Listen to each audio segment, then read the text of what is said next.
So, welcome back. This is episode 2. My name is Alexandre. In episode 1, I covered mindset and I covered the reasons why I decided to adopt this certain mindset. And it's from this certain individual who is not very much appreciated by the general public. This person is either very much respected by man, which is his main audience, and very much hated and despised by everybody else who knows his name. I will refer to him as Emery. You probably know who he is. You might recognize his voice. I don't want to mention his name because I don't want to be judged by many of the things which are said about him and just conclude the person who I am just around this individual on its own. This person is, I consider, a mentor, and I consider someone who has an incredibly in-depth analysis of life problems.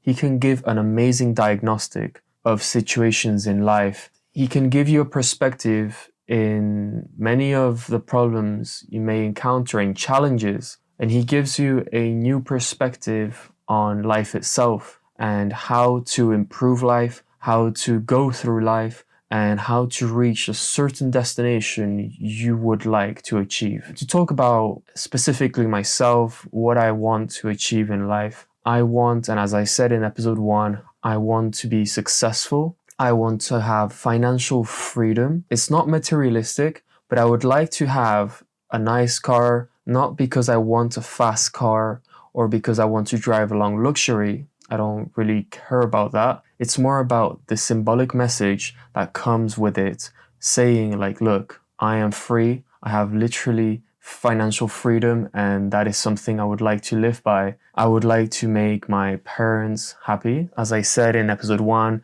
in summary, I want to repeat that. My dad is 86 years old right now. I would like him to see my success, what I'm actually capable of. I would like my mom to not only see my success, but to be able to enjoy it herself and experience. I would like to give the best possible life to my future family. And yeah, that's pretty much this is a big list already. So to not go any further, this is in summary what I would like to achieve. So become successful. So apart from being successful, success on its own does not revolve around money. It's not just that. It's also being proud about myself, really realistically feeling self-actualization and seeing my parents be proud of me, seeing myself be proud of myself. I have high hopes on myself and I expect big things from myself because I thankfully am born in a good family.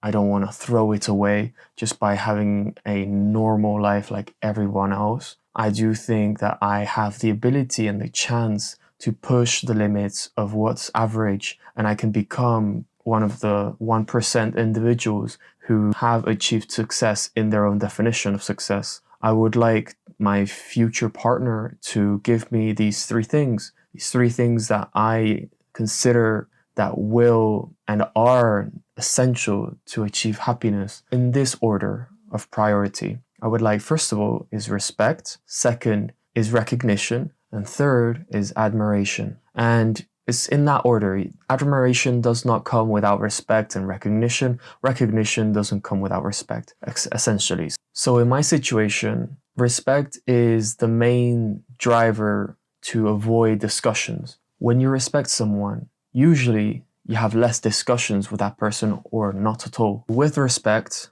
comes up recognition. Recognition is something that I consider very important. Why is that? If I put myself under this much amount of work, under this much amount of stress, I would call suffering, working a business, there will be moments where you're not going to enjoy. There will be moments where you think you're just wrong and everyone else who's telling you it's not going to work is right. So you're going to have to put up with that and cope with it. And when you achieve greatness or success, it's well deserved to have a partner that recognizes the work. If you go to the gym and you give your partner an amazing body that she can enjoy and admire, she needs to be able to recognize the effort. You're not born with it. You don't by it. It's not something that just came out. Receiving recognition is something which is so important. It's a big fraction of what envelops happiness as a whole. With recognition, coupled up with respect, coupled up with admiration, you will end up being happy. Admiration, why is that? Recognition is recognizing the work you put in and being aware of it, not thinking because I am from a family that has given me shelter, clothes, food, and technology to be able to entertain myself with, and the opportunity to study and develop myself into the person I am today. That means that I didn't do anything myself, so I don't deserve any recognition. I don't want to be in that situation. I want to be recognized for what I will achieve later on. Admiration, I would like to be admired. I would like my partner to look at me as I'm number one, I am the best, and this fills up my self-esteem, my confidence. And admiration is something that just makes me feel happy. I feel happier when my partner admires me than when she doesn't. I feel special, and it's something that fulfills, increases my confidence. A confident man is someone who is ready to excel and push past his limits. And I think that that is a good formula to have long-term happiness, and it's something you're never going to have enough of. So to not go any further, I would like to analyze another video of Emery. In this episode, I will be covering a different theme. It derives from mindset, but it's actually controlling your mind. So what does that mean? Controlling your mind is one of the biggest weaknesses I have had ever. In my entire childhood, I was someone who was extremely emotional. I had to cope with a lot of pressure, sometimes holding down my emotions, trying not to cry because I was told off by a teacher, trying not to cry because I was offended by a student messing with me. It's very hard to keep your head cold. What has helped me with this is boxing. Going into a boxing club, having my dad next to me and telling me not to show weakness, telling me to not let anyone harm me, not let anyone get close and lay their hands on me, do something about it. And I always felt confident in my ability for potential of violence. Be like Superman. He is a very strong individual. It doesn't mean he's going to go out there and hit everyone. He's just strong, and that's a masculine man. And controlling your mind is part of being a masculine man. If you go out there and you blatantly fight and pick on everyone who picks on you, and you try and find revenge there where you could have avoided it, you're not being passive, you're being provocative, you're asserting dominance in a different way than a true man should. Aim to be protective. See the world as a chessboard. It's a game. You can be in a bad position or you can be in a good position. The rules are the same. The best thing to do is win the game. You need sometimes to sacrifice your bishop. Sometimes you need to sacrifice your other pawns. You need to make sacrifices. You need to sometimes lose, but sometimes you don't. It's not about whether you win or lose a battle. It's whether about, is this the best option to win the game? And thinking like this is very helpful to be able to adopt this fraction of the whole mindset spectrum that you should adopt from the G mindset. Being able to control your mind is something which is very, very hard, tempting to not follow when the time comes and you need to adopt and apply in a practical world. To not move any further, let's start with a video. The only thing you can actually really truly control is what you think. Why on earth are you going to go through life and believe you're an unlucky individual? I don't see how that can benefit. It's kind of crazy because I say this. The number one thing people don't have control of in their lives is their mind. But what's funny about that is the only thing in life you can truly control is your mind. You can't control other people. You can't control the weather. You can't even control your health. Your heart might stop beating. You don't make it beat. It just goes. So it's going to turn off one day. The only thing you can control in your life is what you think in your mind. So if you're going to sit there and go, oh, I'm sad, well, you can change that if you actually... I am going to warn you that I will pause this video quite frequently to talk about the specific points that he's mentioned. So obviously, controlling your mind is important. In what way does he mean that? He means that that is the only thing you can truly control. You can't control the people who surround you, the people that love you, the people that mean the best for you, but sometimes might choose differently and a different path. And you tell them, look, there's a better way, there's a more optimized way. You can't control other people. You can convince them, but sometimes you'll be against a wall. The only thing you can do is control yourself. So in my case, in discussions, whether I am right or whether I am wrong,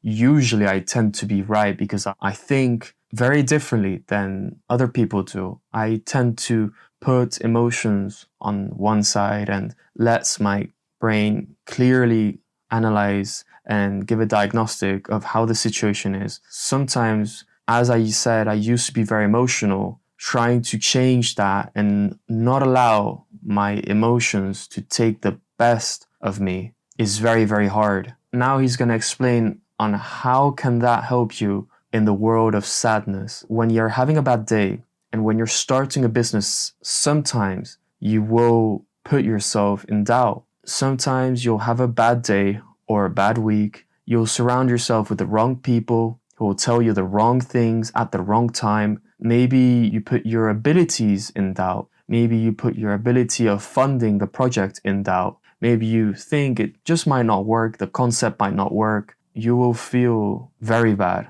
like everything is crumbling down over you. You will feel lost and perplexed. You won't know what's your next move on the chessboard. And this situation is where this video comes in. Controlling your mind is extremely important. And now let's move on. Actually try, but you don't, you just accept it, right? So people have lost control of their own minds. And I don't understand why you would allow your mind, your own mind, to take power from you. Why would you believe in let your own mind convince you you're not a lucky person, or I'm not this, or I'm not confident? Why would you let your own mind sabotage you? Why wouldn't you reprogram your own mind to be on your team? It should be your ally, right?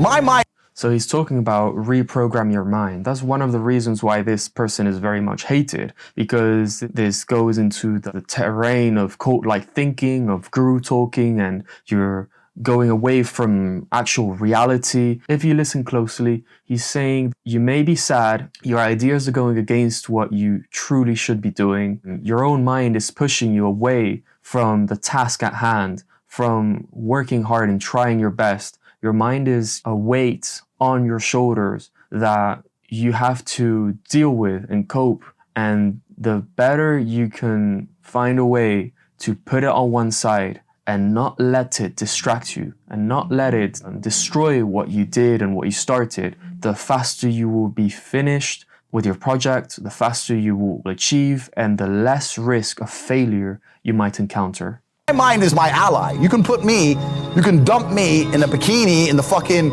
Arctic Circle to die. 2 days later, I'm coming to your house, knocking on the door with 3 girlfriends in a Cadillac. I'm not gonna sit there and go, shit, I'm gonna die. I'm gonna be like, okay, Andrew, you're the man. I don't know what the fuck we're gonna do, but you're gonna pull this off. I really believe in that irrational self-confidence to some degree. Doesn't mean be a jackass, doesn't mean be an egomaniac. But in certain scenarios, there's absolutely no benefit to doubting yourself. When I was about to get in the cage, even if I knew the guy was a killer, there is no benefit to me thinking I'm gonna lose or I might lose. No benefit. If I lose, I lose, right? But you have to completely believe you're gonna win. That's the only way you're gonna do your best. I would never believe I'm unlucky. I would never believe anything negative about myself because I refuse to self-sabotage. I have enough people out in the world who wanna sabotage me. I'm not gonna do it to myself.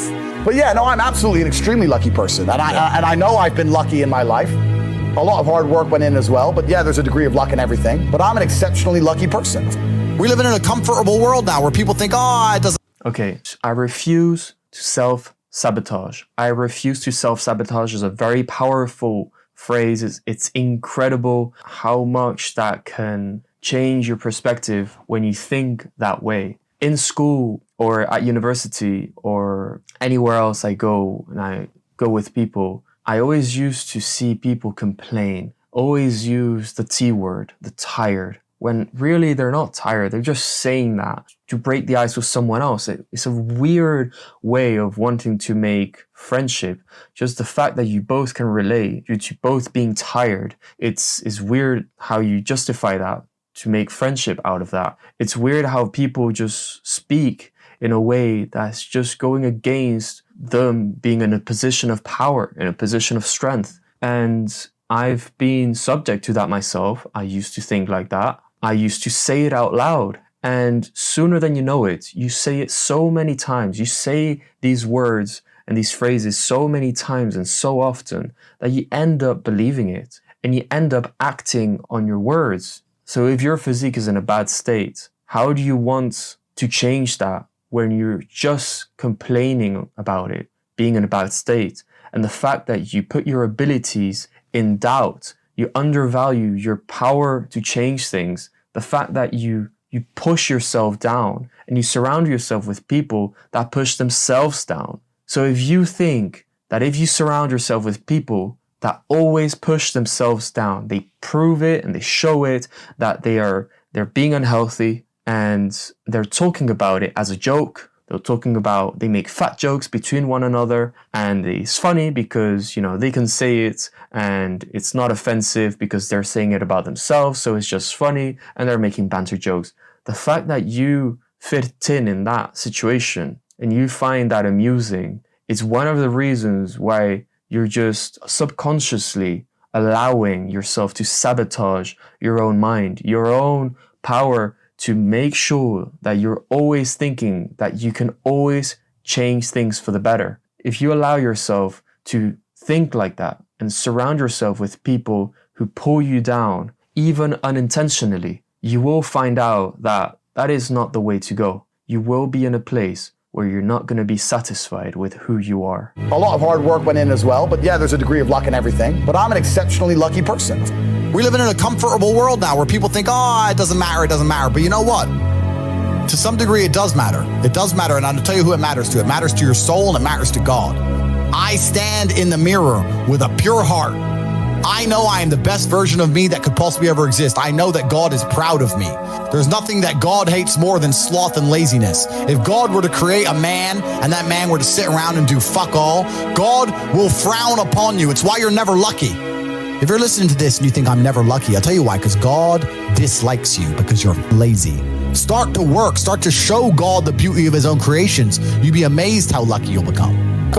So Emery is talking about God. You may be atheist, you may be a believer. I don't want to say about what I believe, but I like the way he says it. Because if you put yourself in that mindset where you look at yourself in the mirror and you actually think and believe that you are pure heart, that you are the best you could be right now. So you're looking at yourself in the mirror, you can't possibly get a better physique. You can't possibly get more work done. And not just about quantity, because you're probably doing a lot of work, but you may do it in the wrong business, or you're just not doing the right type of work. That type of work might not get you anywhere. So you need to understand that. Are you doing the most amount of work, whether it's for your physique or your health or your relationship? Are you putting in the most amount of thought in having the best options available? What are you going to work on? You think you're going to make money on a future app you want to do later?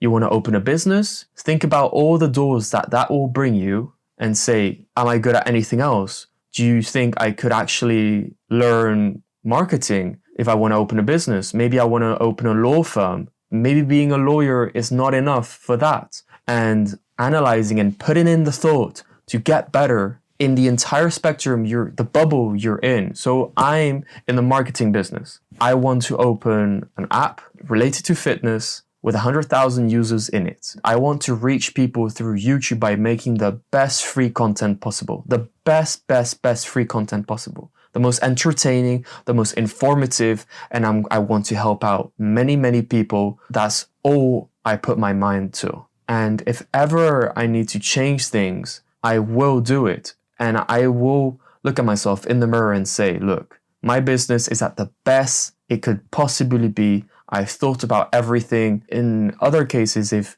maybe, let's say, the app industry is not good, maybe the subscription is not a good idea, I might make it free and I make it upsell from inside the app. There are different strategies, but understanding every single strategy and wanting to put up the amount of work and hours and suffering you're going to go to, actually, is my idea that good? can I destroy it? What are all the ways I can destroy my idea? I need to control my mind to not give up, but try and find every possible way that my business idea is not going to work and try to destroy it. And if you can try and figure that out, you're going to be able to identify certain problems that you might not have anticipated until you have thought about it and looked at yourself in the mirror. Am I the best version I can be? Is my life in the best direction it could possibly be? Is my business strategy in the best possible form yet? Do I think about absolutely everything I could think of?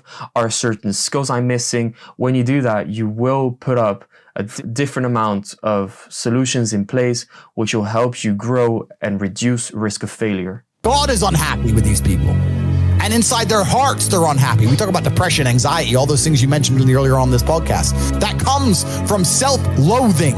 You loathe your own weakness. You loathe your own laziness. This is what all of these things are. I don't feel depression. How can I feel depression when I'm the most powerful version of me that I could ever be? How can I feel depression when I could squeeze my own hand hard enough to break my own bones? How can I feel depression when I've smashed and destroyed 68 people's faces in front of me, men who thought they could test me in fair combat? How can I feel depressed? It's impossible. So that is very, very powerful what he just said there. How can I feel depression if I can squeeze my hand hard enough until it breaks my own bones? So obviously this is not true, this is not reality, but let's say you're back in school, you get the best grades by far, you never fail and everyone barely passes, but you're only one who always passes with 100% markup. You always get the best grades. Let's say you go into a boxing ring, you go and do tournaments or competition and about any other fighting sport, and you always win. And you see everyone always under you. Everyone's an underdog and you're the number one. And it's very, very hard to feel depression. And when you're in this situation, you will understand that a strong body is a strong mind. It's very hard for you to feel sad in situations where there's no reason to feel sad because you're just the best. Why are you gonna cry about your business maybe not working when you studied everything that you could possibly study and you know that everything and you know everything that could go wrong, everything that could go right? I myself have experienced an easy vulnerability to depression when I don't go to the gym anymore, when I do nothing, when I don't work, I don't do anything, I just waste time and I try and find fulfillment from other people. If you're like me and you're just isolated from everyone else and you stop going to the gym all of a sudden, you understand that you stop going to the gym, you lose your physique, you get in bad health, you will feel much more vulnerable to depression. And whenever you have a strong body, strong results, positive results, you're in your job or your exams, you're performing exceptionally well, it's very hard to be depressed because what's combating your depression is your high confidence, your high self-esteem, and the positive energy you're acquiring from all of this, the pride that you get. And when you have strong pride and you nurture that pride, you take care of it, you will be very strong to counteract depression and control the moments which might tell your mind to put you down and sabotage your thoughts. Do you understand? Everyone's mind is fundamentally fucked. All of it. Look at me. I blinked, I cured my brain, I used basic indefatigability, I used perspicacity, I used compendiousness, I used my mind, and I focused. It's not difficult, there's just no competition because everybody's distracted. They're getting distracted by this, distracted by that, like jackasses. It's so easy to win if you can control your own mind. But it seems that nobody can. The reasons why I haven't been successful in certain of my projects that I wanted to do, and I'm not talking about business projects, I'm talking about just normal tasks I needed to do for university, extracurricular activities, or certain performances I want to reach at the gym. So I would like to bench press 160 kilos, 180 kilos one day. I would like to squat 200 kilos. I would like to curl 100 kilos, which are hard, but they're realistically attainable numbers. And I'm not there yet. And all of the times where I did not do something or complete it, or I just said tomorrow, tomorrow, tomorrow, it's just my mind trying to sabotage me. It is my mind telling me that many of different things, that I'm not good enough, I'm not going to do it. And it's many little things that together form a huge sabotage against me, and that can cause some sort of depression because you're not confident in yourself anymore and you're not nurturing that pride anymore. So you're just in a loop of falling down in a down scale, and you're going to end up being a loser and a failure. And being aware of that is very important. And that's why I like Emery. He points it out in a very brute way, in a very raw way, sometimes offensive, because it shows the harsh truth of the world. You don't want to always hear things like this because you don't want to always find someone telling you off. But it's good once in a while to listen to someone like Emery or Emery itself, because they will show you the right path, the right mindset to adopt to reach your success and greatness. Absolutely refuse to take my own power away. There are so many things in the world trying to kill us. Like, you got enemies, you got people on the streets with blades, you got bacterias, lions. Oh, I've got enough enemies, bruv. Sharks want me dead. I've got enough enemies. Why am I going to take my own power away? And this is what people really don't yet understand. There's only one thing on the planet you actually have control over. You can't control the weather. You can't control your health. You can get a brain aneurysm or a heart attack. You can't control other people. The only thing you can actually really truly control is what you think. I don't know if you've ever had this. It happened to me. I was feeling so scared, so tired. I was at boxing. I was on the ring. I already had many rounds of boxing bag, and I was very tired in that ring. I was ending round 2. I was getting pummeled, and my dad told me to stop being tired, to fix my mind.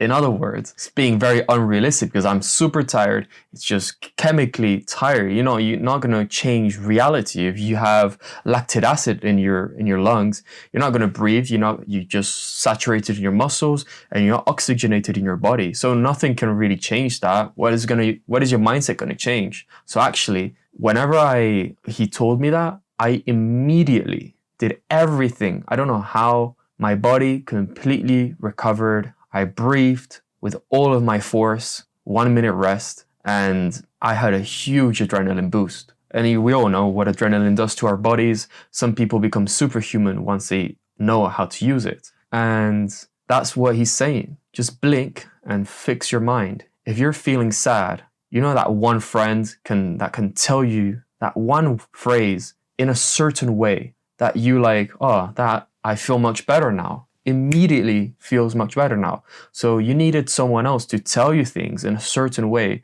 so you can justify not being sad anymore. So you can do that yourself. Instead of just having someone else do it for you, you can just tell yourself certain things and be critical in your analysis of what you should be saying to yourself to be able to fix your mind in a moment that's needed. Especially in moments of discussions where you're with your close family or partner or friends, and those people who, whenever they say things that can harm you and it feels like salt inside a wound, there you should be able to control your mind to avoid any single harm towards your journey, towards your mindset. Anything that will destroy you making decisions to be in the path you want to be, to achieve greatness, you should be able to fix your mind and let anything distract you. If you work less efficiently when you're sad, try to not be sad. If you work less efficiently when you're too happy, because now you don't think about work anymore, and you're doing this way too often, try and control your mind and try and understand, like, look, I'm not going anywhere like this. This will catch up to me later on. I need to lock in and start to become successful. If you're angry, you need to stay focused. You need to calm down, try and stay neutral. If you can't be happy when you're angry, try to be neutral then. Stone cold as a rock. Find a way, but don't do nothing. You need to do something to fix your mind, and that is going to be the best way for you to be on that path to achieve success and not let distractions dictate your actions. That's the only thing you can change in real time. You can be thinking of red and change it to blue. So why are you not controlling your own mind? It's your asset. It's your ally. It's your friend. Why would you make an enemy out of the only thing you have control over?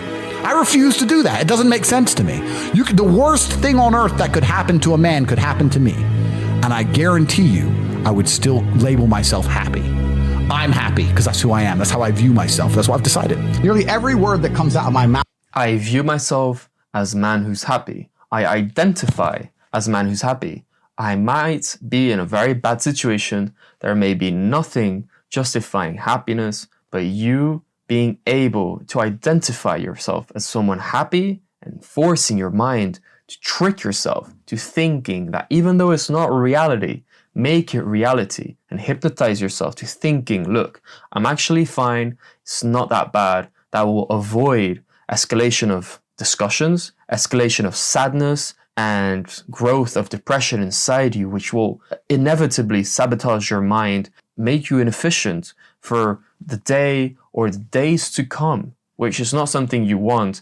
And in that moment, you might actually break your whole project. If you're starting a project, you might just become unstable and you're not going to keep up. For that one reason of you not attempting to fix your mind, it might be the end of you and it could change your whole life trajectory. It's not something you want. So being able to be aware of that and change and fix your mind when the time comes and identify as someone happy, if that helps, then that's the way to go. And that is the best move on the chessboard that you can make at that moment. Always think, what is the best move on the board? Sometimes you need to sacrifice a pawn to be in a winning position. So you choose the best result possible, not the best process, because you don't want to keep that pawn. Don't think short term, think long term. Always think long term to win the game and be successful and for your definition of success. So in my case, being successful means financially free. So owning a business that's very successful, to profit maximize. So that is how Emery, I like how he says them because it's very smart. Sometimes you might think it's obvious, but it wasn't obvious to me when I first heard him. I think it was necessary for me to hear something like this because being able to adopt mindsets of controlling your mind in a click of a finger, just by blinking your eyes, and you're free. You're not sabotaging your own decision making. And now that is a big, big strength to have, to be able to control any sort of pressure and situation. The more pressure you can withstand, the more you're going to get out of. My mouth is self-hypnosis. Every word that comes out of my mouth is self-hypnosis. And it's the same for everybody watching this. Every single word you speak is self-hypnosis. Every single thing you say out of your own mouth is almost more important than the things you hear from other people. I got a generational curse. I'm unlucky, bro. You can't be saying these things because you're reaffirming them within your mind. I'll tell you when this actually becomes a weakness. He said that speaking out loud is self-hypnosis. If I tell you every single day, I'm sorry, I'm sorry, I'm sorry. I did nothing wrong, but you come complaining about me. And I say, I'm sorry, I'm sorry, I'm sorry. You might just say this to de-escalate the situation. But if you do this long enough, it's only a matter of time. You will accumulate all this I'm sorry vibe energy that you will end up thinking that it's your fault and that you are the problem. So whenever you think that you say out loud, I'm tired, or I'm weak, or I'm just not gonna do it, but also the lack of saying things. So the lack of you saying that you can become successful, the lack of you saying that your project idea is gonna work. If you don't say that enough, there might be a day that comes and you might give up on that idea just because you did not say it enough times for you to inevitably think that this is the best idea possible and justify its existence. So being able to say things out loud, the positive things, the things of strength is important because in a long enough time frame, you will end up believing and it will end up being your reality, which in my case is extremely important. I need to say the things I say over and over again, and I need to avoid saying things that will put me in a position of weakness. If I think like this in a bulk, along the years, it will catch up to me. You may think that you're going away from reality, but actually, the more you think like this, the more you're going to be analyzing your project, your business idea, and the more you're going to be comparing it with the real world, and the more you can actually assess it and not be pessimistic, because that's the worst thing you want. You want to be realistic but optimistic, and that's what every single billionaire interview that you might listen to will always say. You need to be optimistic but also realistic, and avoid being pessimistic, and being able to say it out loud, these things which will position you in position of strength, and not say the things like the T word to put you in a position of weakness. These are things that along the way will hypnotize you and create a belief, and also forge that personality of yours into being indestructible, and you will be unbeatable in any realm of human endeavor. So one of the phrases of Emery, or his dad, my unmatched perspicacity with sheer indefatigability is a feared opponent in any realm of human endeavor. That's one of the quotes of his father. Very poetic. We will go into the meaning of that later on if you want to, but is something which, if you make it part of your mindset and you actually adopt it in a practical way, you will see the fruits of its labor. I don't do that. And as many people are going to sit there and say, Tate, you're delusional, you're a narcissist. You go through the world saying you're super lucky and that you're bulletproof and you can do all these crazy things. It's impossible for you to be depressed. You're a narcissist. Perhaps. Look at my life and look at yours. Yep. So let's talk about it let's look at it in pure metrics. Who came from a worse scenario at the start? Who had a worse background? Me. Who's now more successful? Me. Who's happier? Me. Who smiles more? Me. Who sleeps easy at night? Me. Why the fuck would I want to think like you? If thinking this way makes me a bad person, but I get fucking fantastic results from my entire life, and everybody close to me gets fantastic results from knowing me, and everybody close to me absolutely adores me, why would I want to adopt your thinking and be a sad fucking sack of shit sitting on the internet trying to cancel people like a dork? I don't want to be... I've been guilty of this myself. I'm like, okay, I'm going to consider everything everyone tells me. And sometimes people say things in such a good way that it breaks through your skin. They say something which is negative. You would have continued your day much better, and you would have worked more efficiently if you hadn't listened to that. But that person says it in such a smart way, in such a constructive way, that you end up believing like, look, actually, he might be right. I'm not cut out for this. He's right. This is not a good idea, or anything that just puts you down into moving forwards. And the best assessment, the best thing you can do to not let your mind sabotage you is to ignore that person. But let's say that person is maybe smarter than you. They got an actual job, good salary, they passed university, certain things that you may estimate as, look, this person may be smart.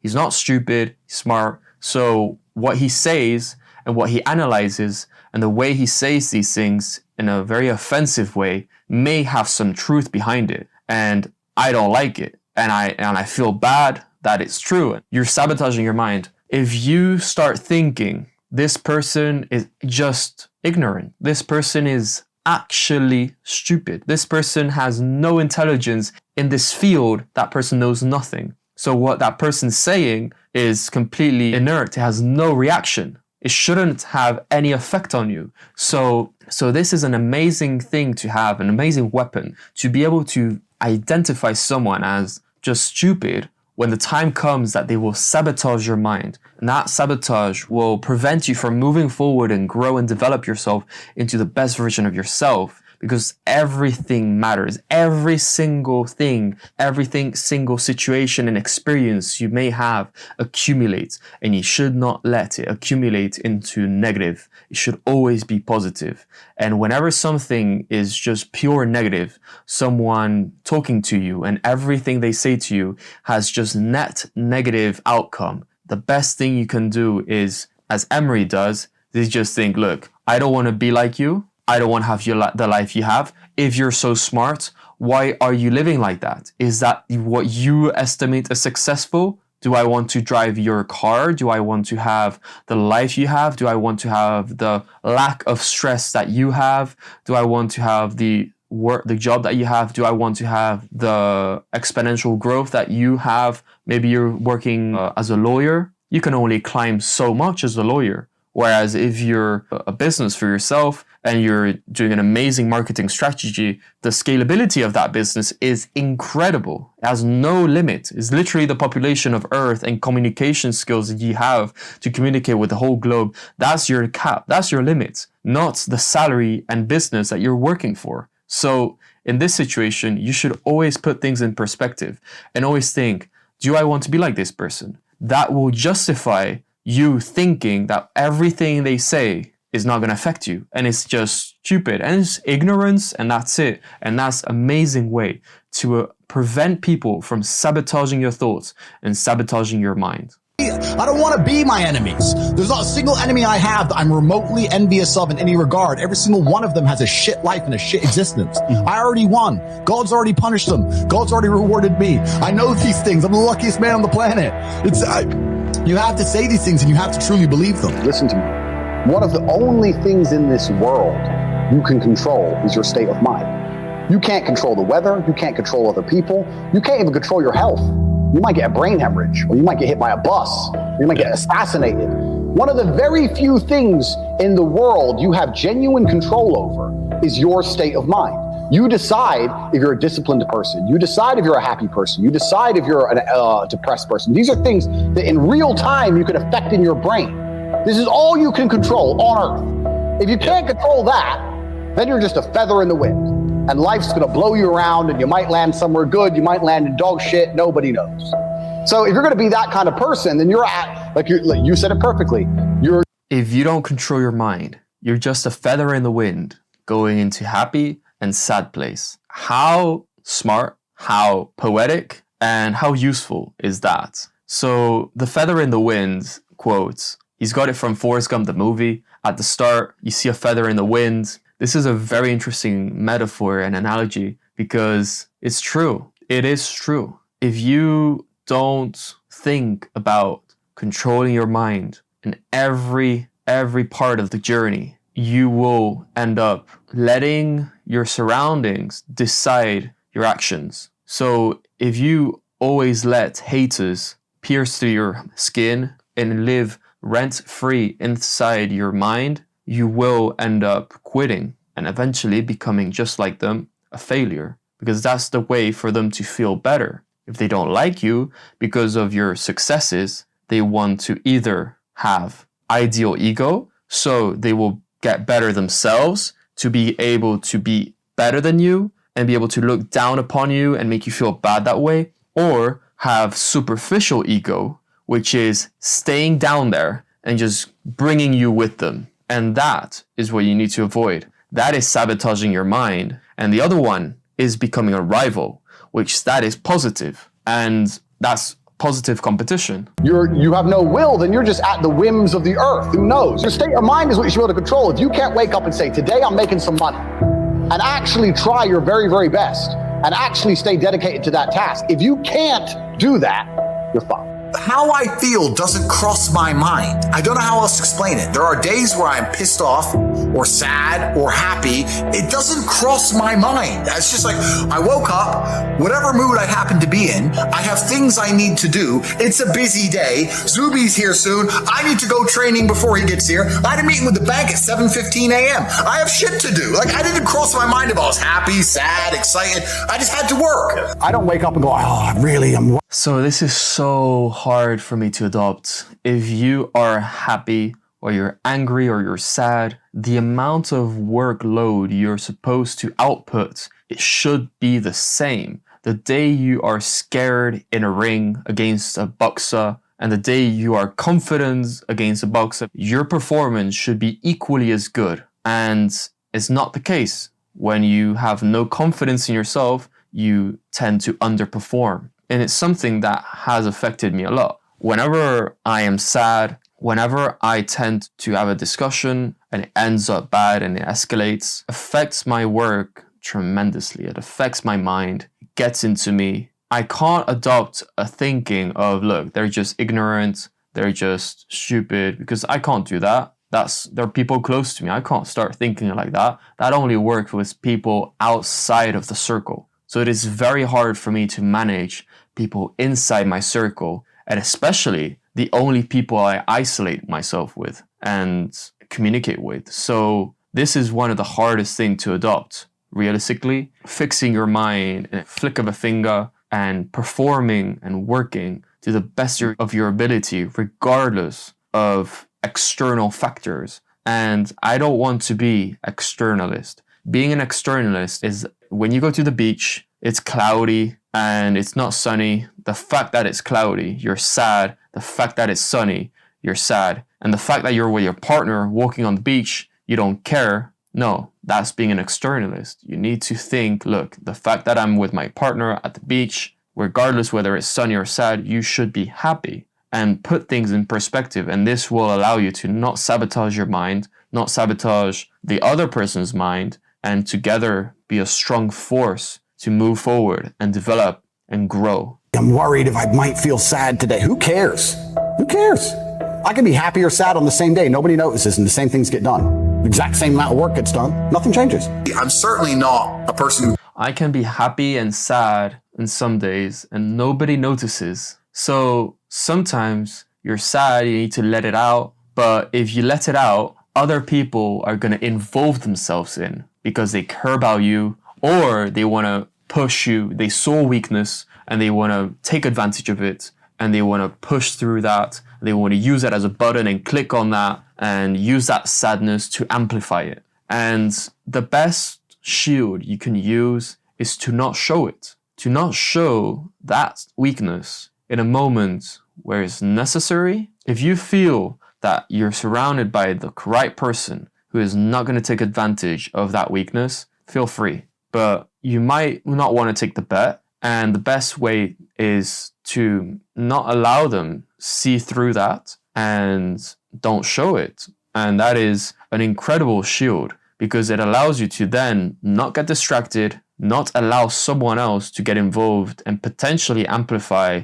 that sadness, whether it's unintentional or intentional. And it will allow you to lock in sooner, work harder sooner, and reach your goal sooner. And that is going to reduce risk of failures and you're going to become a much more stable individual. Who doesn't feel emotions, because we're all human. I certainly do, but I've never prioritized them in any regard. I haven't built a mental model that affects. I haven't put them in the middle of my mental model and then affected my actions based on how I feel for each one. Most people see people with things they want and they don't do the second half. They don't try and work out how they got that thing. Oh, my man has a Ferrari. Okay. I wish I had a Ferrari. Okay. They don't sit there and go for an hour. How did he get a Ferrari? It doesn't cross that part is the part they don't want to do, right? They just go, oh, here's a Ferrari, wish I had a Ferrari, and they go back to TV. You have to be able to hunt. So this was me. Again, Emery talking about me. How could you guess?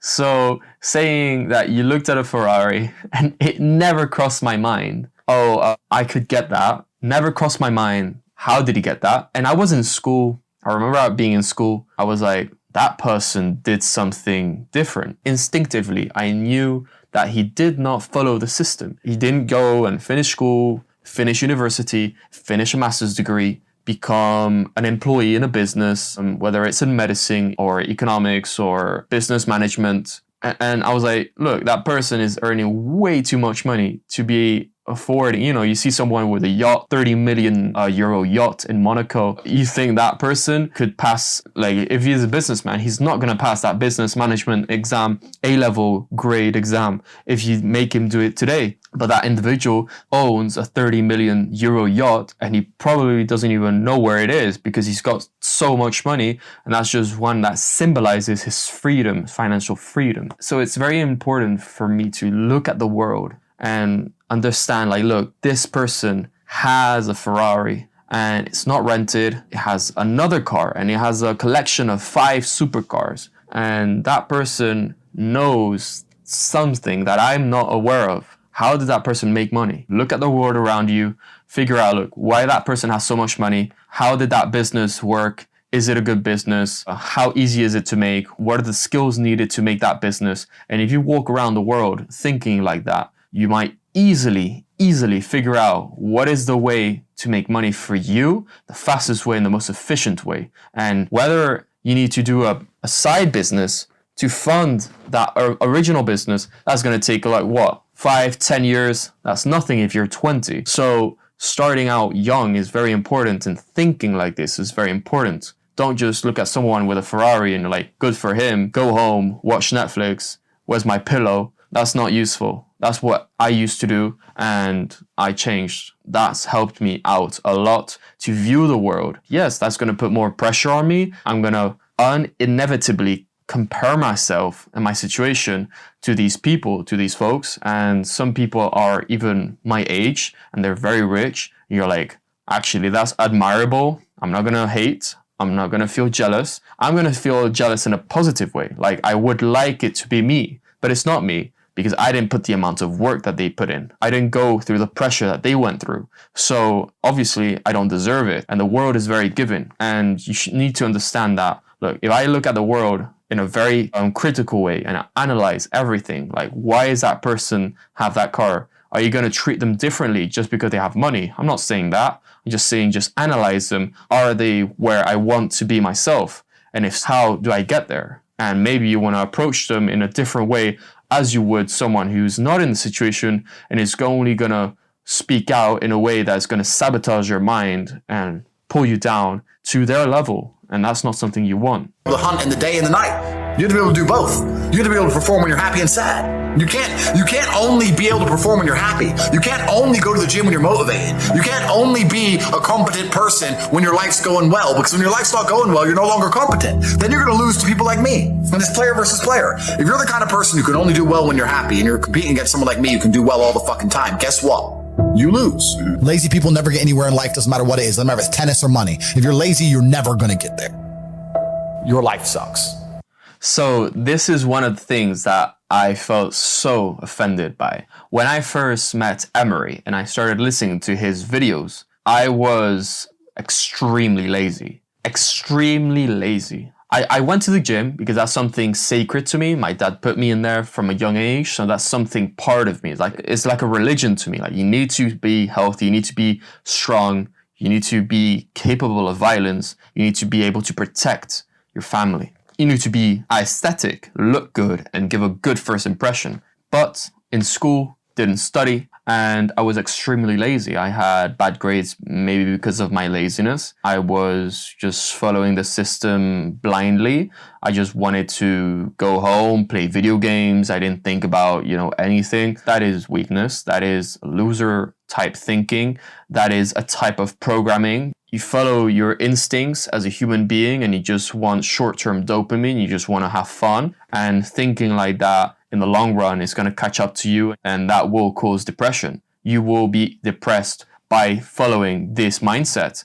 So obviously I needed to change that. And Emery says it in a way that is very offensive. It resonates a lot, and you tend to put things in perspective. And you're like, actually, he's talking about me. I feel comfortable, but now he said it like that. I feel uncomfortable. This is my discomfort zone. And now it's my discomfort zone for 4 days. Maybe on the Friday, Saturday, and Sunday, now I'm fine with it. It's not my discomfort zone anymore. I feel good with it, and that's not enough. This got to me every day. From Monday to Sunday, it became my discomfort zone. I understood and I knew he was right. I knew I was lazy, and I was determined and destined to be a nobody later on if I continued thinking like this. So obviously, Emery Bullseye, seeing it the way he says it, resonates with me a lot, and I do think he's right. I don't think that's true. I think that your life just sucks and you should change it. And another thing I also preach, and this is another thing that's very important, I also think as a man, because life as a man is pain and suffering, and when I say that, because you're never going to be a good man or good at being a man without pain and suffering. You're going to have to go through a bunch of shit and have a terrible life to become a good man. I think you should embrace that and accept it. And I think that the correct mental model for men to have is a degree of stoicism and not to be too concerned with even how they feel. If I woke up today happy, I would have done this interview with you. If I woke up today sad, I would have done this interview with you. What's the difference? Why put... I wanted to say this. As I said previously, a lot of the work I did not put in was because my emotion took the best out of me. And that is instability. The fact that I used to be worse is incredible, because before knowing Emery, I was worse. I would let go of anything the moment I was a bit irritated or sad or just not happy, or just I was just not focused and locked in. So yeah, it's very important to be able to adopt this thinking. And he says, be stoic. And obviously he's going to say later, don't walk around the world being a stoic dork. Like, don't just walk around the world being stoic. Be happy. Smile, all right? Smile. But when the time comes and you're going to be angry, you're going to be sad, no, there you cut it off and there you be stoic. Only be stoic in miserable moments, in moments of misery. And be yourself and open up. Remove the chains. Get the walls down when the moments are of happiness. And when you're unsure, just don't bet on it and be stoic. This has helped a lot. And does it accumulate a lot of these negative emotions along the way because you're not letting out anything in moments of misery? You're only letting out things in moments of happiness. Some people break down and some other people find a way to release them. And I found my way to release it at the gym. At the gym, that is the best way. I find that my pride overpowers it. So if I do something and I'm exceptionally proud of what I've accomplished, whether it's physically, whether it's in work, the amount of pride I will unlock the moment I have a successful business is going to astronomically eradicate every possible accumulation of negative energy that I have stoically ignored along the years. So adopting this mindset is very important, and many of the people and psychologists are against this thinking, but obviously I am not. I have adopted it. I've seen the fruits of its labor, and I needed to make a choice. I needed to choose between being happy, being empathetic, being very emotional, and obviously allowing people to get through me, because you can't have one without the other. And when you allow people to get through you, in my situation, it hurts a lot, because some people are unaware of the amount of impact that their words can cause. They are externalists and they allow their surroundings to dictate their happiness, and the world is not always helpful. So most of the time, these people can sometimes be unhappy. And when you are someone who doesn't think like this and is not going to ever stoically ignore these miserable moments, and you're just going to let them in because you're emotional, so inevitably the happy as well as the sad is going to get to you, you're going to suffer. I suffered a lot. And the moment I suffered so much, every single night I couldn't sleep properly. I had anxiety to sleep. Anxiety. And I'm not talking like I was on my phone and I go to sleep and my brain is coming up with thoughts that prevent me to sleep and of anxiety. No, I was scared to go to sleep because I knew my mind was gonna sabotage me. I knew my mind was gonna make me suffer. I knew I was gonna attack myself with thoughts that I knew that were not real. And the moment I started to ignore miserable moments and never show weakness and counteract these moments, that was the moment where I could sleep properly, at least properly. That was a moment where, if something is gonna affect the process and make me less efficient to be the best version of myself and be a successful individual, that thing will be taken care of. And avoiding self-sabotage is very important. So when you have someone, and this is something which I have a lot of trouble coping with myself, but Emery, as he says it, it's a very good way of putting things. And maybe you might suffer more because you will take in more of that negative energy. You're not going to be releasing it like that. So you got to wait with it and just swallow it. And later on, you will find the fruits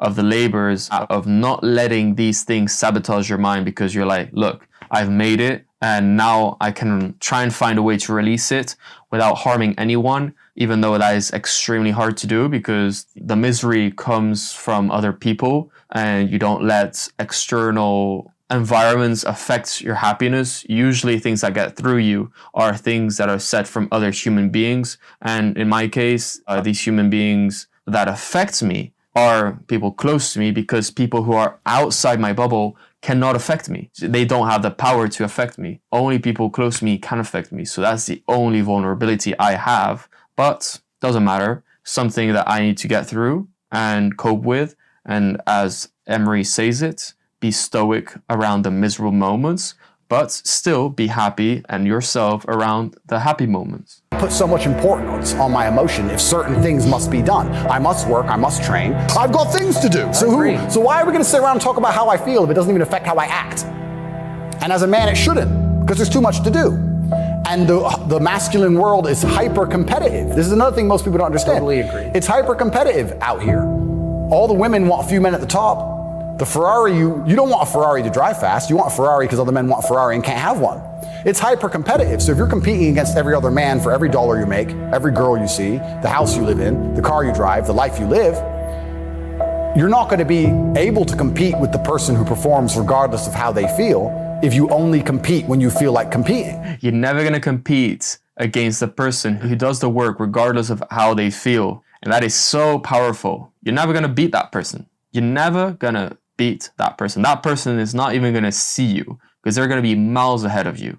And being able to work hard in moments of depression or sadness, moments of fury, in moments of stress and pressure, in moments where everything is crumbling over you, you just feel bad, anything, you need to be able to lock in and work. And just the fact that your job, you might not like it, maybe it's a phase, and maybe there is something that will come out of it. So you're starting a business, you're doing the part of the business that you don't like, but maybe one day you can delegate that to someone else. But you need to stay in there and endure that pressure and just think, look, this is only temporary. The fact that there is a way out should be enough. There shouldn't be too many reasons for you to feel able to control your mind after that. There should only be one. For me, look, my business, maybe 5 years time, I will start earning my first euro. And that's fine for me.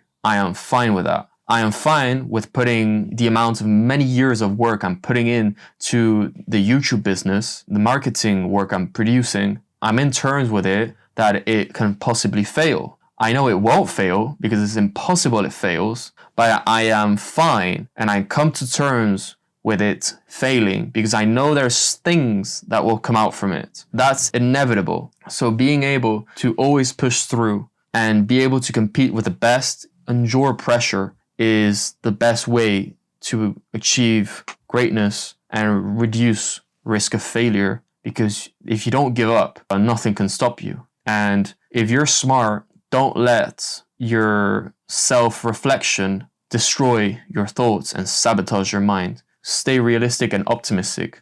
Never be pessimistic. Right? Because there's men like me out there who will be sad every day and outcompete you regardless. I don't care how I feel. I will still win. And that's the kind of mindset you need to adopt. So I don't, when a man comes... You've got a job to do. Stop whining. Go to work. Completely. I agree. Completely. Yes. So when men say, oh, I feel sad, who cares? The world doesn't care. All the men who are out here to destroy you and take your girl don't care. So why do you care? Like the person who should care least is you. You're the only person who wakes up every day who should have a genuine vested interest in improving your life. Nobody else wakes up and wants to improve your life, only you. So if nobody else cares about how you feel, why do you care? So my argument also for depression is, you're depressed, fine. Have you trained today? Well, that doesn't change what you should do with your life, depressed or not. And I don't say this because I'm an eternally happy person. I say this because I've experienced all ranges of human emotion. I never missed a day of training. I wouldn't say I was particularly happy, but push-ups must be done.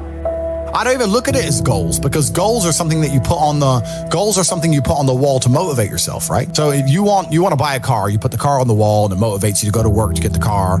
So that's a goal. Goals are for motivation. I don't work on motivation. I work on discipline. So I don't have a set goal. I just get up and do what I know I'm supposed to do. I don't work to try and afford that car. I work because I'm supposed to work.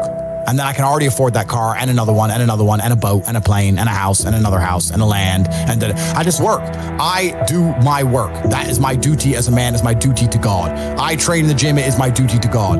I do my duties to God. I fulfill my duty. I'm an old school gentleman of honor and respect. I do what I'm supposed to do. I don't have any particular set goals. Anything I decide to do or want to do, I can do instantly. And if I can't do it instantly, I can do it pretty quickly. I don't need goals in that old traditional sense. I do what I'm supposed to do. So this has helped me start my project, my business. I drew on a whiteboard what I will do. I wrote it down, the goals. I put up the title, and it says it only takes one video. So it's a very powerful quote, because my goal is that it only takes one video, and that one video will be the golden ticket to reaching success, the jackpot. As Emery says it, he doesn't work for the car. There are certain people that love a Porsche GT3 RS, and they want that car because they like cars. That's not the approach I go around. That's not the approach Emery goes around. He likes cars, but that's not the approach he takes. You need to write down on that whiteboard and do it. Maybe one day you might realize, oh, actually it won't work and whatever. That's just excuses. You need to do it. You will do it, and there's no way around it. I went to school. I went to my art lessons. I knew I was never gonna use those skills in any way. I just went there. It didn't cross my mind, I'm gonna skip class because I'm not gonna be an artist. I just go. It's part of the duty mindset, the mindset of doing it regardless of how you feel. It's not a matter of how I feel or how I'm motivated. If I was depressed, it's impossible, but if I was depressed, my life would be, and the day-to-day activities would be exactly the same as if I was ecstatically happy. You wouldn't be able to see a difference. I'd be up at the same time. I'd be in the gym the same. I'd be doing the same shit. Those are my duties to God. How I feel has nothing to do with it. Completely unrelated. How I feel is unrelated to my duties to God. They don't change based on how I feel. They're the same. And they will be completed because I refuse to fail God or my bloodline. I'm so emotionally, I don't want to use the word hard, but I'm so emotionally controlled that I don't view most men as capable, because my number one strength in my life is my emotional control. I can be on the tight. That's true. I said on episode 1 that I have seen more hours of Emery than I have seen Naruto, One Piece, and Dragon Ball all in one. Like together, I've seen more hours of Emery. I can confidently say that I am qualified to be able to judge on who he is, on who he truly is, not on how the media shows him to be, falsely, but on how he truly is. And I can tell you that he isn't the most competent person out there. He knows nothing about cameras. He knows nothing about lighting. He knows nothing about editing. He doesn't know how to edit in iMovie, Final Cut Pro, Premiere Pro, After Effects, or DaVinci. He doesn't know. He doesn't know anything about microphones and sounds. His whole personal brand has orbited around him providing visual and audio results, and it's done through camera and microphone. The fact that he doesn't know anything about that speaks levels to me. He doesn't know many of the things. Knowing how to manage your business, you need to know about fiscal law, you need to know about business management. He never went to business management school. He's not as capable as you might think, but he is a person who has an indestructible mindset. He's someone who goes around the world and he doesn't let his own mind affect him. And the way I think he does that is he's angry most of the time. Andrew Tate, when he was young, he used to be someone who showed a lot of anger when he was wasting time. The fact that he was playing video games pissed him off. He was angry about it because he knew that that was not going to get him any further. The fact that he was walking down the street instead of taking a car to go to destination, he was angry because he felt that that was a waste of time. It's not the best move in the chessboard, and there are better moves, and he punishes himself when he makes a mistake. Being able to recognize your weaknesses and act upon them with no mercy. I know it's yourself, and you don't want to feel bad, you don't want to make yourself feel bad, but look, you messed up, you're not doing the right work, you're wasting time, you're scrolling on social media, you need to stop it, you're not doing it. Understand that. He punishes himself for that, and he knows that he's not going to disobey his true journey. Titanic, and it can be sinking, and I'm still going to be sitting there thinking, okay, cool, all right, shut up. What's the plan? Stop screaming. How? Okay, the water's cold. Let's work out. Let's do something. Like, I'm a very rational person, and most men are not as rational as I. The human mind is a massively misunderstood and underused chemical factory. That's all it is. It's the reason you feel happy. It's the reason you feel sad. It's the reason you feel excited. It's only chemicals in your brain. And I think if you try and take conscious control of your mind and force yourself to feel what you want, when you want, you can truly start to feel emotions on command. I don't think that men should ever consider how happy they are. I think that for a man, the paradigm of analyzing yourself based on your mood is an incorrect way to approach life. I don't think it makes you competitive. I just don't think it makes you competitive. I feel like as a man, life is ultra competitive and you're constantly competing against other men, whether you realize it or not. The girl you want, other men want. If you get her, it's a competition. The dollar you want, other men want. If you get it, it's a competition. The status you want, other men want. If you get it, you won the competition. Man, life as a man is hyper competitive, and you need to build a mindset that allows you to compete at the highest echelons, at the highest levels. And in my experience, the people who compete at the highest levels are not people who have any concern or care for how they feel on the day. You're a man with duties. You're a man with responsibilities. You must perform. You have things you must do, and you must do them regardless of how you feel. Many people have been offended by this part of Emery. He's being called misogynistic because he refers to only men. However, he is literally helping me out because I will attack myself, my own mind. I will tell myself, look, you don't do the work like that. Don't put as much time. You need to relax. Life is not always about working. There is time. You're young. All these things are all phrases that I used to say out loud, and I used to allow people to tell me these things. The sooner than you know it, these things get to you, and they affected me in a bad way. I used to procrastinate more. This justifies laziness, and you become a loser and a failure. You don't outperform other people. I want to be able to control that and outperform anyone. I want to be in a good moment in my life, regardless whether I'm wealthy or not, and be able to outperform anyone at the gym. I want to be able to outperform anyone verbally. I'm not a good speaker. I'm aware of that. That's probably because I'm very isolated and I never practice speaking with anyone. I don't speak English probably ever. So if ever I can't find the words and can't properly describe what I'm thinking, that's my fault completely because I don't practice. Being aware of, I need to outperform everyone. I need to put in the work. I need to let my emotions on one side and not let them sabotage my mind is very, very important. Whether you feel happy or you feel sad, you must still train. So considering it's not going to affect your actions, why even take it into consideration at all? Why does it matter? I don't look at myself and go, how do I be happy? I look at myself and go, how do I succeed and do everything I want to do and become competent and be successful? That's what I'm worried about, achieving my goals daily. Happiness is a byproduct. It's a side piece.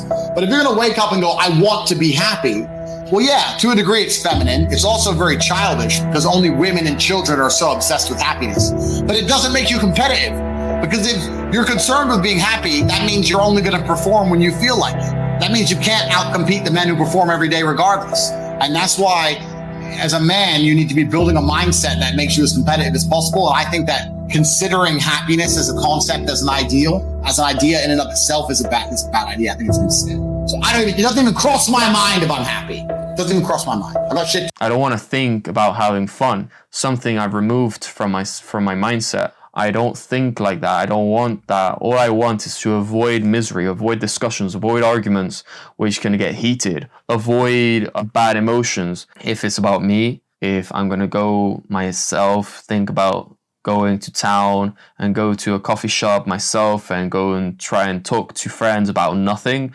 important, that's a waste of time. If I'm going to go and make some interesting networking, that's a different thing, right? So thinking about fun is always bad for me, and has been one of the reasons why I procrastinate, one of the reasons that push my laziness to take the best of me, and one of the reasons that I don't put in the work and I don't outperform everyone I should be outperforming and that I'm able to outperform. I don't push the idea of pursuing happiness to myself. Obviously, I don't tell anyone this, but yeah, it has affected me, as it has affected the amount of times I smile. Has it affected my work positively? Yes, it has. It has allowed me to lock in, to never let go of an idea, a concept, a business idea that at the start I was sure that if something was going to go wrong, was going to be my future self. And I had to make sure that that person was going to be locked up and only show him when it's necessary. And other times you need to work and just be, if you're going to be a slave of the system, at least be a slave of yourself and work for yourself and do the task at hand, do the work, and you're going to find you're actually successful. You've met your goals, your objective, and now you can release and be free. But until then, you're not allowed to waste time. You're not allowed to let other people and yourself sabotage your brain to make you work more inefficiently. You have to lock in and you have to let the work speak for itself and not give up. Every man understands you shouldn't be complaining about things you cannot change. You have to play the cards you're dealt. To be born a certain height and then to sit there and go, what do I do? I'll tell you what you do. You become the best version of yourself, just like everyone else does. Nothing about the height is in and of itself enough value for me to be a valuable man. As a man, you build your value. You are born with the cards you're dealt. Sure, it'd be ideal. Look, I'd love to be 7 foot tall. I'm not. So it's the same argument. If you're 5'2", you need to become rich, strong, and funny, and charismatic, and interesting, and witty. If you're 6'4", you need to become rich, strong, well-connected. It's the same game. So to sit there and complain about it is asinine. People email me their long lists of all the bad things that happened to them, and I reply, fantastic. You are so lucky. You have all the building blocks to become the exact kind of man you want to be. If none of this shit happened to you, when something else bad happens to you later, you wouldn't be able to deal with it. Fantastic. Bad things happened to Batman. They killed his parents. Do you understand? That's why he's Batman. You've just told me you have the building blocks. You might become top G when I retire. What are you complaining about? He goes, well, what do I do? I said, you need to work. Take all that trauma. If you're truly heartbroken, my friend, and we've all been there as men, if you're truly heartbroken, you can't sleep. That means you're going to get in fantastic shape. You better hit the gym. You have nothing else to do. Stop watching YouTube. Stop emailing me. I want pictures of you in the gym. Get to fucking work. Heartbreak's a fantastic motivator, as is depression, as is sadness. Great. Look at what's pissing you off and make sure it never happens again. If you were jacked and rich as fuck, she probably wouldn't have left your ass. All of you have a handful of lessons. Some things I can relate to. In this case, if you weren't broke and ugly and out of shape, she wouldn't have left you. It's not something I can relate to, but perfectly fine to be able to use that as fuel if I can do that. I don't think you understand that you could have been in a car crash at 4 years old and lost your legs. Do you have any understanding of how lucky you have been? This is pure luck. There's no reason. This only luck has kept you fully able-bodied, sitting there, capable of learning and listening and becoming something. You don't really need to be that tall if you're important and rich. And when you walk in the room, you think when fucking Mayweather walks in the room, people give a shit? Fix that frame in your mind. You are viewing yourself as a short man. Stop it. Walk the fuck up and be the man. Anne-Marie explaining some good situations to help me out and justifying, look, there's no need to be tense. You can relax. There are people in a worse situation with more confidence. You can at least do better because you're not in that same spot. So yeah, that's a good mindset to adopt and to not allow crowds to push your insecurity. Stop it. Walk the fuck up and be the man. I was a 4-time kickboxing world champion. For 12 years, I trained 5 hours a day, 6 days a week. And I was motivated to train probably about 25% of the time. The rest of the time I went because I am disciplined. You don't feel like going through that shit on a Wednesday morning when you wake up, but you have to do it because you're disciplined. You're either a disciplined individual or you are not a disciplined individual. There's a difference between want and want. And I say this all the time. People say to me, I want to be rich. And I say, okay, well, I want to be able to ice skate. but I don't want to be able to ice skate enough to go learn how to ice skate because I can't be bothered. I mean, surely if I could click my fingers and be a figure skater, I'd click my fingers. Who wouldn't? But I don't want to actually go train.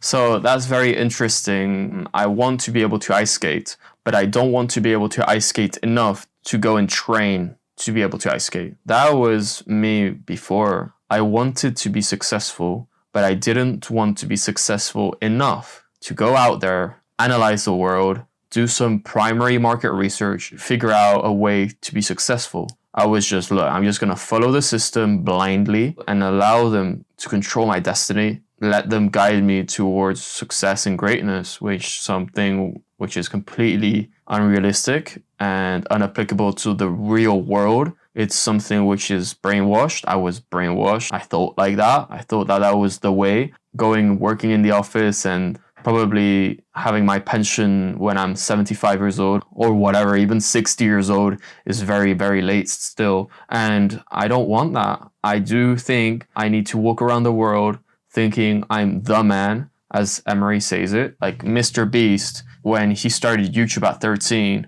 and he dropped out of school of university of college. He dropped out and he had bad grades and stuff, and his mom was not supportive. He had to put up with all that suffering. He was literally alone with that. Yeah, he had other people to allow him to brainwash himself and hypnotize himself into believing that what he's doing is the right thing, and that's something he did, and he used as a weapon and a shield to protect him from people close to him who might affect him the most. And I respect that a lot from Mr. Beast. Did he think, look, I want to be rich, but I don't want to be rich enough to understand it? No. If I could click my fingers to be a gymnast, I would. If I could click my fingers to dance, I would. He thought about it thoroughly. It doesn't take someone smart to do it. It takes someone open-minded, and it's a mindset that makes you poor or rich. And whether you win or lose, it's because of your mindset. Well, I don't want to actually go train.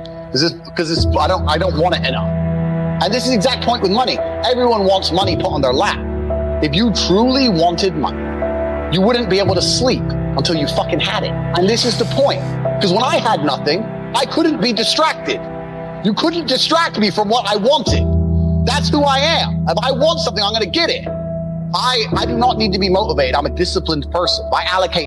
Yeah, so Emery was a person who was extremely poor. He was always pissed off in the videos 11 years ago. All the videos I've seen, he was pissed off. It was some guy vlogging his entire life behind the scenes. Things that were not interesting, things that were interesting, whatever. Just episodes of his life. And you can see who he truly is in those videos. And he was just always angry by the fact that he was not rich yet, that he was not where he wanted to be. And when he says he couldn't sleep at night because he has no money, that's true. And just imagine thinking like that and living like that. Just imagine how much you would suffer. I can't think like that because I am not as poor as he was when he was my age. I never experienced heavy poverty. I can't find that fire in me as much as he did, but I do tend to try and hypnotize myself into believing that I do need to be successful.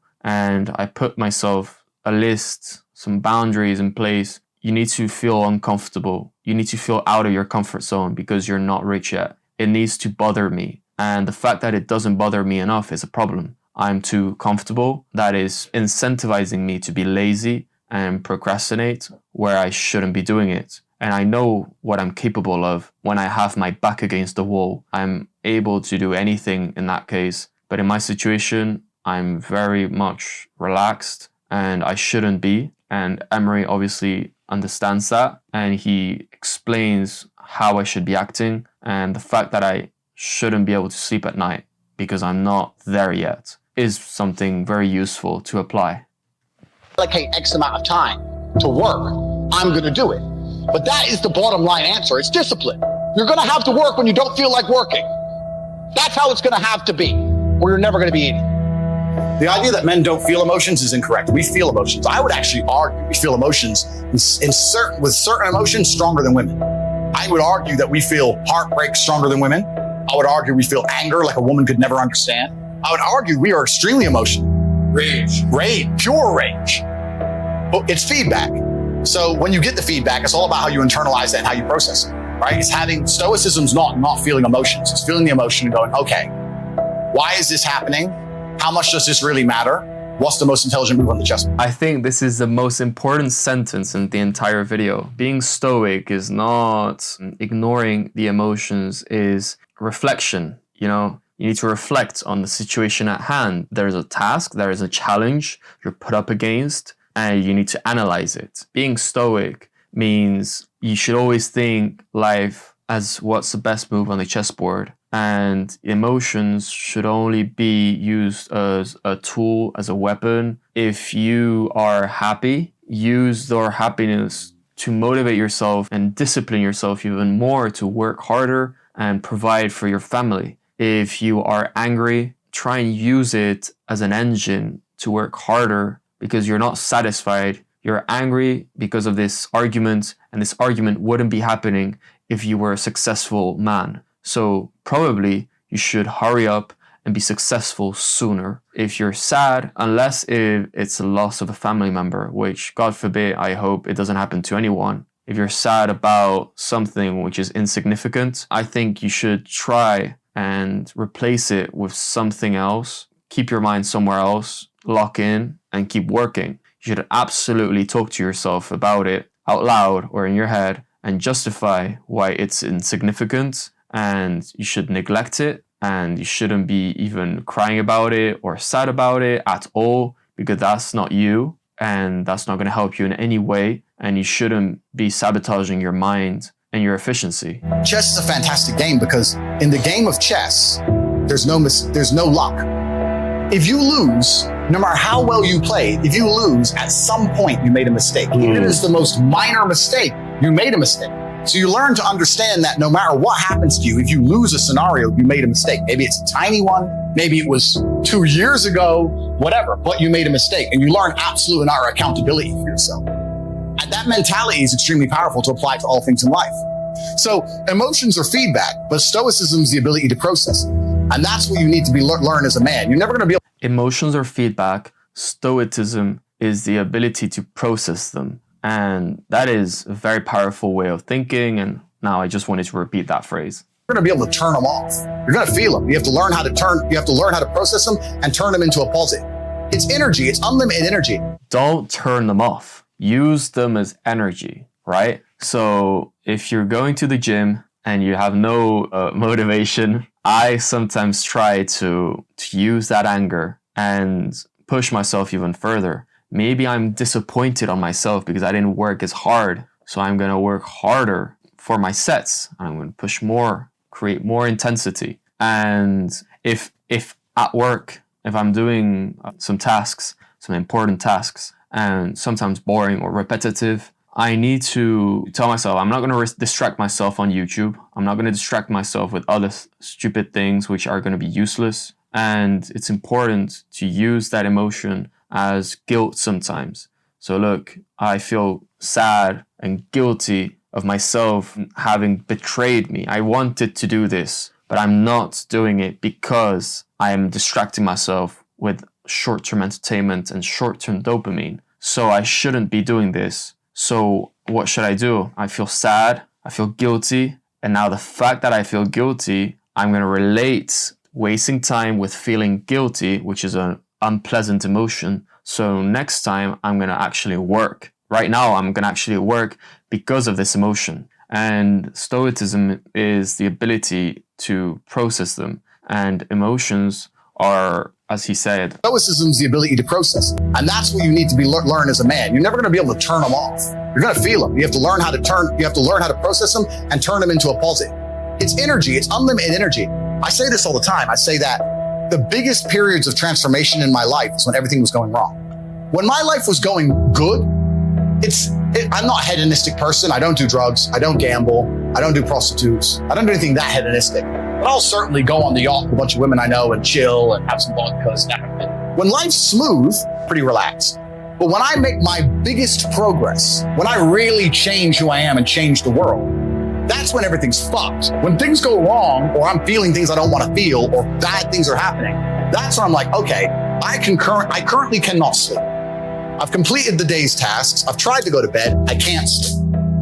More shit has to be done. That's when the amazing things happen in my life. When I was heartbroken, when I was whatever, everyone's been heartbroken. I can't remember a specific example. I hit the gym harder, right? If something goes wrong with your payment processor, that's when you get fucking inventive. That's business, right? That's when you get inventive. So all the bad things that happen to you as a man, if you're stoic, you get to take unlimited energy. That's an ability I was able to create, to adopt. Part of my mindset is to use miserable moments as energy to push through and use them to create positive. So put more work, hard work, and try and use the negative emotions. When I'm pissed off, I don't want to watch YouTube anymore. I actually want to put in more work because I want to prove how efficient I am and how I'm not deserving of being disrespected. When I am happy, I do tend to procrastinate more because I pursue what I'm already feeling, and now I'm already feeling happy, I can feel happier. When I'm serious and I'm focused, I work very well.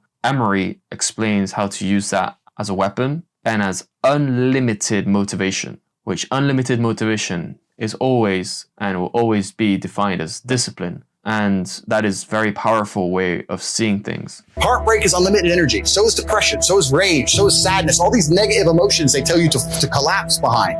It's like, people talk like, Bruce Lee says, be like water.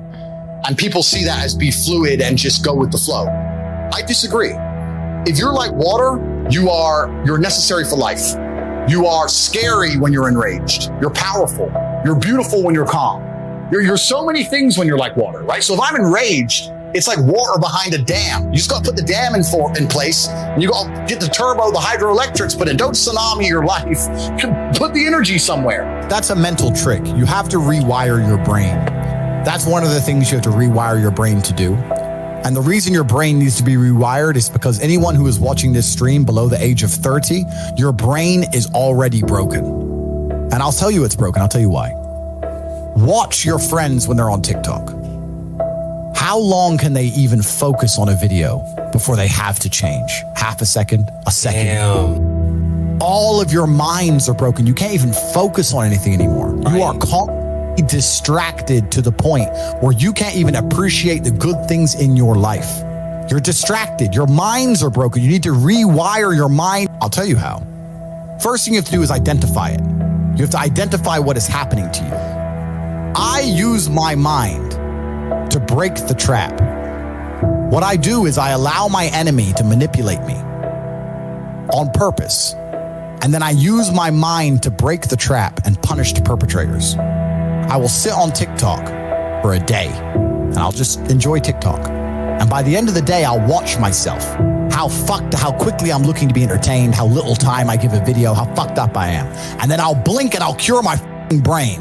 Identify the problem. You go on social media, you are lost scrolling, you waste time. It's weird because it's like addiction, but at the same time, when I wanted to play like GTA 5 PS4 game for the first time and I never left that controller, I'm playing a game, I'm using like so many different combinations of buttons that I have to memorize and use fast and quickly and efficiently. But when I'm watching TikTok, I'm not doing any of that. I'm not using my brain to any extent. So I'm not actually focusing. Yeah, I'm reading the comments like skim reading. I'm not actually reading, so it's not a reading exercise. Social media as a whole, to me, has been a big waste of time. It has absorbed me, and Emery is literally the only person that helps me cope with seeing myself as a failure, seeing myself as a loser, seeing myself as someone whose mind has been broken, whose mind has been sabotaged,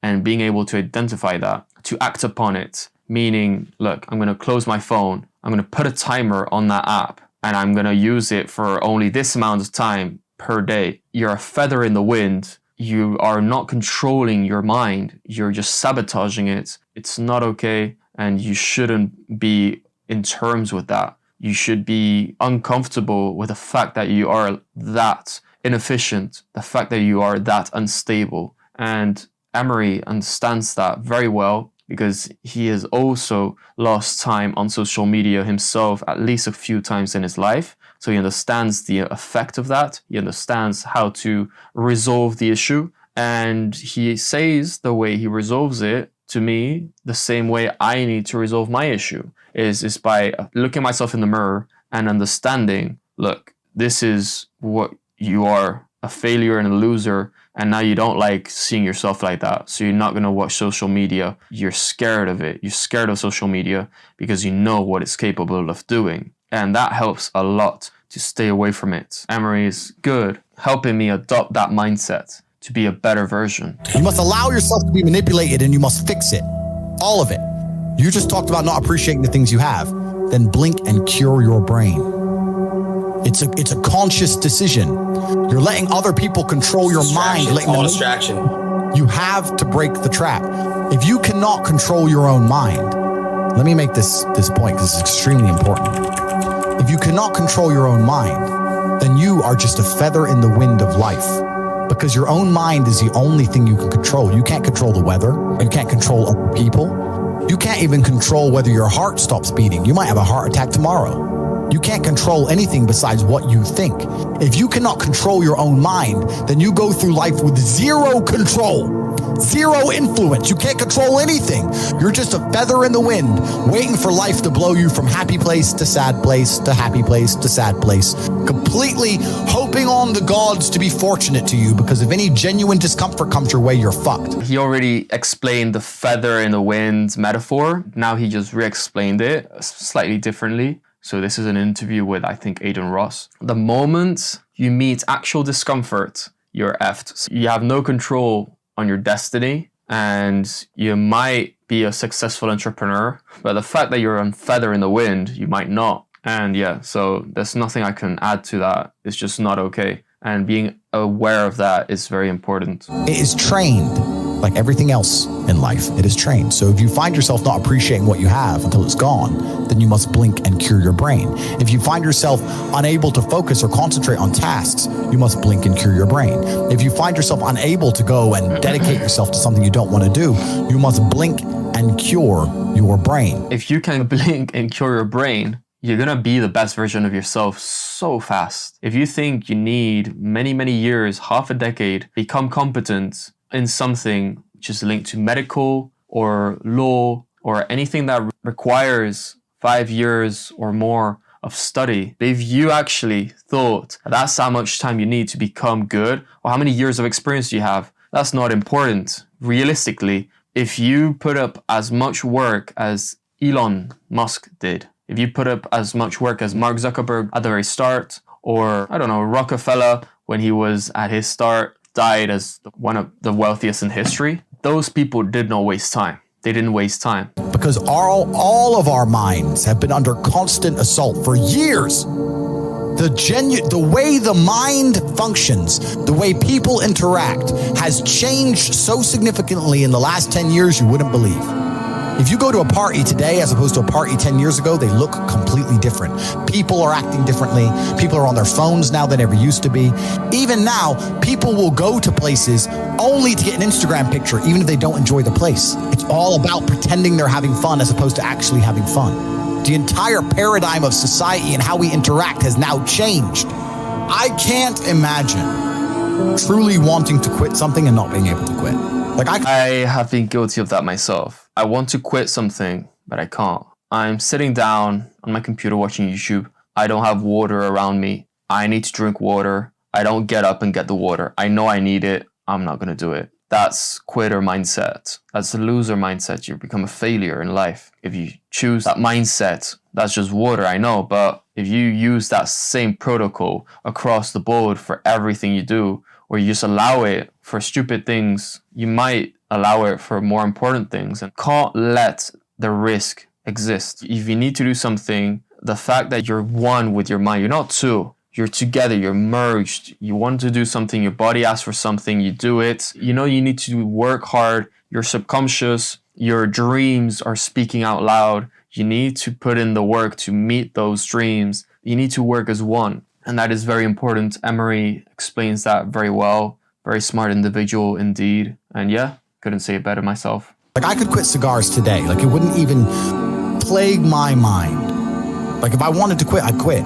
I can't imagine a mind frame or a mindset where I want to do something and can't do it.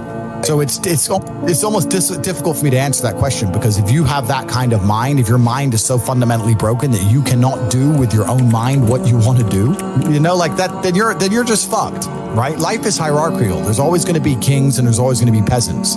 If you have a mind that you can't control, then you're never going to be a king. You're going to be a peasant. That's your life. You have a peasant's life ahead of you, and that's your destiny.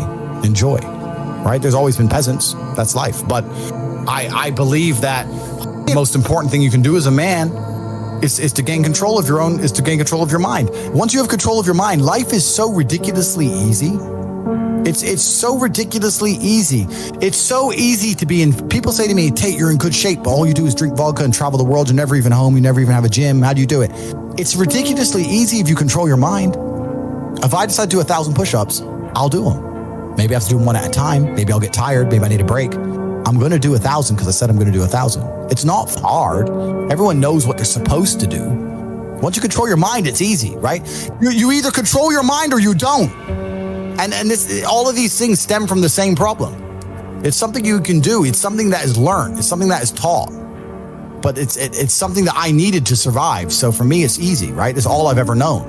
Right. But people have like now, they don't need it to survive, so they never develop the skill. That's just how it works. At the end of World War II, when men went to Europe and saw unspeakable horrors at the end of World War II, did they all come home and need therapy, or did they all come home and get back to life? Get back to life. Because that was, everyone was taught to have a mind that they control because they needed it to survive. There's no one else. That's how life worked back then. But that's how it works. That's life. Like I've seen shit. Like we've all had our trauma. You have to get through it. You either let it destroy you or let it build you. Go, you know what? Yeah, I am wasting my potential. Yes, I can be more than I am. Even if I'm already great, I can be better. As good as I am, I still push myself to the limit every single day. I have every single thing a man could possibly want. I'm still pushing myself. This is your prerogative as a man, but you need to be instilled with a sense of duty to your bloodline. You must want it. You need to want it deep inside your soul. I can't die as anything less than emperor. It's my destiny. And you're going to feel. So you tell yourself you can't die as anything else like an emperor. I know that sounds extreme, but it's like in boxing. In boxing, you need to punch further than your target. Your target is here. You need to aim for further. And I am someone who, when I adopt a mindset where it's slightly extreme, slightly unrealistic, I do perform very well, very, very well. I had in Epidec a project. It was a 5-group project, and I had to do it alone because no one wanted to work. No one wanted to collaborate with me. I said the problems we were going to encounter. No one listened. So I decided I was going to take it on my own hand, and I was going to create an amazing game. The teacher told me it was impossible. I wasn't going to make it, whatever. I didn't listen. I was so sure of myself that I could do it. In my mind, I had such an incredible game. This person could